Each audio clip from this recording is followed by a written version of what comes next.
Bonjour, je suis Xavier Mestelampinon, le directeur de DS Performance. Aujourd'hui, les assises de l'automobile, qu'en pensez-vous de ces assises déjà? Je trouve ça très intéressant. Je suis étonné déjà par le monde qui assiste à ces assises. On voit clairement que ça touche vraiment beaucoup de gens et ça démontre à quel point l'automobile aujourd'hui est en train de changer. On a vraiment un virage qui est pris qu'on n'a pas connu dans l'automobile depuis très longtemps.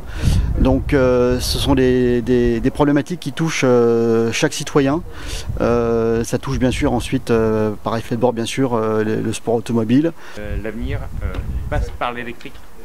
Oui, aujourd'hui, la partie motorisation, donc ce qu'on appelle vraiment le moteur et son boîtier de commande, qu'on appelle l'inverteur, ça c'est quelque chose qui est mature. Donc oui, on va faire ça, ça c'est aujourd'hui imposé par la réglementation au niveau des émissions de CO2. La façon de produire de l'énergie, de la stocker, est-ce que ça sera via l'hydrogène, via des batteries? Aujourd'hui c'est un petit peu tôt. Les batteries, on sait qu'il faut encore progresser pour offrir quelque chose de encore plus attractif, et il y a encore des travaux en recherche fondamentale là-dessus qui sont très encourageants.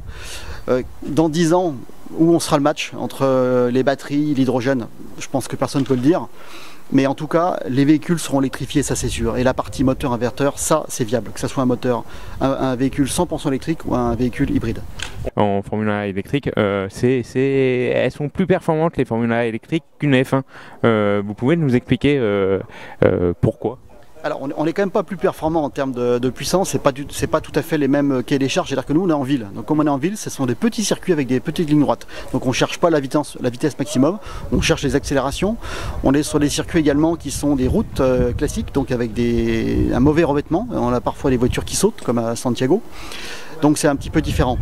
Mais par contre, ce qui est important, c'est qu'en 4 ans, on voit l'évolution. On a doublé l'autonomie en 4 ans, tout en parallèle en ayant augmenté la puissance de 150 kW à aujourd'hui 200 kW en course et 250 kW en qualification. Donc les progrès en 4 ans sont déjà phénoménaux et ils continuent. Est-ce qu'on pourra avoir, imaginons, des 24 heures du Mans électriques, tout électrique? Alors, électrique peut-être, on a vu avec l'hydrogène dans les années qui viennent, ça c'est sûr. Électrique avec une batterie, il faudra qu'on sache les recharger rapidement. Tout ça aussi, ça progresse, ça fait partie des travaux en cours au niveau de la Formule I, mais également au niveau de nos équipementiers. C'est des gros enjeux, hein, quand on va basculer sur les véhicules hybrides ou 100% électriques, il faut pouvoir recharger rapidement. Aujourd'hui, on sait, sur un véhicule électrique, avec des bandes de charge rapide, injecter 80% de la charge en très peu de temps, un ordre de 30-40 minutes. Donc c'est déjà des choses qui progressent très vite, mais il faut aller encore plus loin. Donc, et la Formule I, en ce sens, est là pour ça. Justement, quand vous dites plus loin, qu'est-ce qu'il faut faire? Qu'est-ce qu'il faut faire? Il y a beaucoup de travaux qui doivent être déjà aboutis en recherche fondamentale, donc très en amont. Ensuite, il faut arriver à appliquer donc, ce que les chercheurs ont trouvé au niveau industriel. Donc c'est un long processus qui s'accélère fortement en ce moment, du fait de la législation, et on verra des très belles choses dans les années à venir. EDS, il travaille via la Formule I.